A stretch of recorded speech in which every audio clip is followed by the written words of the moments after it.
آج کی قسم میں نورالعین وہیں ریلوے اسٹیشن پر بالکل ٹوٹی بکھری سی بیٹھی ہوتی ہے۔ اس کا ذہن صدمے میں ہوتا ہے۔ عبد الرحمن بابا اس کو ڈھونڈتا ہوا وہاں پہنچتا ہے اور اس کو لے کر فکر مند ہوتا ہے۔ اسے اپنے ساتھ گھر واپس چلنے کا کہتا ہے۔ امان نورالعین کے لیے پریشان ہوتا ہے۔ وہ نورالعین کی حالت کی وجہ سے افسردہ ہوتا ہے۔ ماضی نے کیسے ان دونوں کو جوڑا اور کیسے ان کی زندگیاں اس سے متاثر ہوئی، اس سب کو لے کر وہ اپنے آنسو اندر ہی اندر پی رہا ہوتا ہے۔ نورالعین واپس اپنے سمر ہاؤس والے گھر پہنچتی ہے تو فرحانہ خالہ اور بوا اس کے لیے فکر مند ہوتی ہیں۔ وہ اس سے پوچھتی ہے کہ وہ کہاں چلی گئی تھی، وہ ٹھیک تو ہے؟ نورالعین ڈائریکٹ بوا سے سوال کرتی ہے کہ اس کی ماں کو کس نے مارا تھا؟ علی بخش نے اس کی ماں کا قتل کیا تھا؟ بوا روتے ہوئے اسے جھٹلانے کی کوشش کرتی ہیں، مگر نورالعین ان کی بات کاٹ دیتی ہے۔ کہتی ہے کہ آپ خود کو میری ماں کہتی تھیں، ایسی ہوتی ہے ماں؟ ساری زندگی مجھ سے جھوٹ بولتی آئی ہیں۔ وہ ان کو بتاتی ہے کہ اس نے علی بخش کو اپنی ماما کو مارتے دیکھا تھا۔ اب وہ یہ بتائیں کہ علی بخش نے کس کے کہنے پر اس کی ماں کو مارا تھا، مگر بوا جی اسے کچھ نہیں بتاتی۔ اینا کہتی ہے کہ اللہ اسے یہاں تک لایا ہے، باقی سچ پر سے بھی پردہ ہٹ جائے گا۔ نورالعین اپنے گھر میں مختلف کونوں اور کمروں کے قریب سے گزرتی ہے تو ماضی کی مزید باتیں اسے یاد آتی ہیں۔ اسے کمرے کی کھڑکی سے اپنے بچپن کا وہ آخری لمحہ بھی یاد آ جاتا ہے جب اس نے کمرے کی کھڑکی سے اپنے آغا جان کو نیلوفر کی لاش دریا کے قریب جگہ پر دفناتے دیکھا تھا۔ نورالعین کو ایسا لگتا ہے جیسے اپنی آنکھوں کے سامنے وہ سب ہوتے دیکھ رہی ہے۔ وہ صدمے اور دکھ سے چلاتی ہوئی نیچے کی جانب بھاگتی ہے۔ فرحانہ اور بوا ناسمجھی اور فکر سے اس کے پیچھے بھاگتی ہیں۔ میر فاروق امان کے گھر پہنچتا ہے، اس کا گربان پکڑ کے اسے دھمکا کے پوچھتا ہے کہ کہاں ہے نورالعین؟ امان اسے اپنے لفظوں کی مار مارتا ہے اور بتاتا ہے کہ نورالعین اپنے سمر ہاؤس میں ہے۔ میر فاروق شوق رہ جاتا ہے۔ امان اس کی حالت پہ ہنستا ہے۔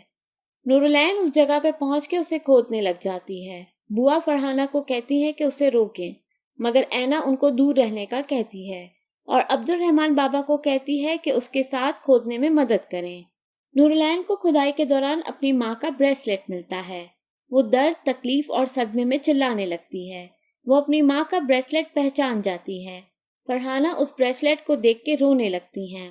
میر فاروق علی بخش کے ساتھ وہاں پہنچ جاتا ہے۔ فرحانہ میر فاروق کا گربان پکڑتی ہیں، اس سے اب تک کے بولے گئے سب جھوٹوں کا حساب مانگتی ہیں، اسے کوستی ہیں۔ میر فاروق اس سے اپنا گربان چھڑا کے اس کو جھوٹا کہتا ہے۔ امان بھی پہنچ جاتا ہے۔ نورالعین اپنے آغا جان سے سوال کرتی ہے کہ یہاں کون دفن ہے؟ یہ بریسلیٹ کس کا ہے؟ کس نے مارا تھا میری ماں کو؟ علی بخش نے مارا تھا نا؟ اور وہ گولی کس کے کہنے پہ ماری تھی علی بخش نے؟ آپ کے کہنے پہ نا؟ وہ میر فاروق کو کہتی ہے کہ امان اس سے کہتا رہا کہ اس کی فیملی کو آپ نے مارا، مگر میں نے یقین نہیں کیا۔ وہ میر فاروق سے اس کا ریوالور چھین کر اپنی کنپٹی پر رکھ لیتی ہے اور میر فاروق سے غم و غصے میں سب سچ بتانے کا کہتی ہے۔ میر فاروق تسلیم کر لیتا ہے کہ اس نے قتل کروایا تھا۔ نورالعین صدمے، درد اور تکلیف سے چیختے چلاتے ہوئے انکار میں سر ہلاتی ہے۔ وہ کہتی ہے کہ میری زندگی جھوٹ تھی، میری ماں مجھے اپنی زندگی کے آخری رات میں جس بھیڑیے سے بچا رہی تھی وہ بھیڑیا آپ تھے، آپ میرے آغا جان نہیں ہو سکتے۔ میرے سارے مان اور بھرم آج ٹوٹ گئے۔ میر فاروق روتے ہوئے اس کو سمجھانے کی کوشش کرتا ہے، مگر نورالعین ان کو خود سے دور رہنے کا کہتی ہے۔ وہ آخر میں ٹوٹی بکھری یہ کہہ کر وہاں سے چلی جاتی ہے کہ مر گیا آپ میرے لیے۔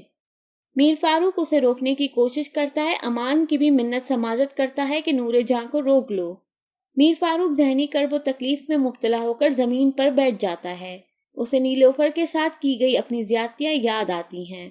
وہ ہاتھوں سے زمین کھودنے لگ جاتا ہے اور ساتھ ساتھ بولتا چلا جاتا ہے کہ یہیں کھدے گی میری قبر بھی، یہیں کھدے گی میری قبر۔ نورالعین گھر کے اندر آ کر ٹوٹی بکھری سی بیٹھ جاتی ہے، گمسم سی۔ فرحانہ اور بوا نورالعین کو سنبھالنے کی کوشش کرتی ہیں، مگر وہ کچھ جواب نہیں دیتی۔ وہ دونوں اس کی حالت پر روتی ہیں۔ امان اسے بلاتا ہے تو وہ پلٹ کر دیکھتی ہے۔ اگلی قسط میں امان نورالعین سے کہتا ہے کہ دریا باغ سے دریا باغ کا سفر ختم ہوا، مگر اس کی محبت جھوٹی نہیں تھی۔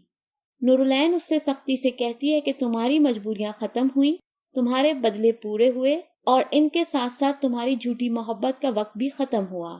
تم اپنے راستے اور میں یہیں. امان بوا کو اپنے کاٹیج کی چابی تھماتے ہوئے کہتا ہے کہ یہ میرے کاٹیج کی چابی ہے، اینا کو دے دیجیے گا. اسے کہیے گا کہ اگر وہ وہاں جا سکے تو مجھے خوشی ہوگی. نورالعین ہاسپٹل کے بستر پر بے ہوش پڑی ہوتی ہے. امان اس سے روتے ہوئے کہتا ہے کہ عجیب شخص ہوں میں، انتقام کی دھن میں پاگل ہو کے یہ بھی نہ سمجھ سکا کہ میرے ہر بدلے سے زیادہ تمہاری محبت مضبوط تھی. آنکھیں کھولو، دیکھو یہ دل میرا. مزید ویڈیوز اور اپڈیٹس کے لیے چینل سبسکرائب کرنا نہ بھولیں اور بیل آئیکن کو بھی ہٹ کریں.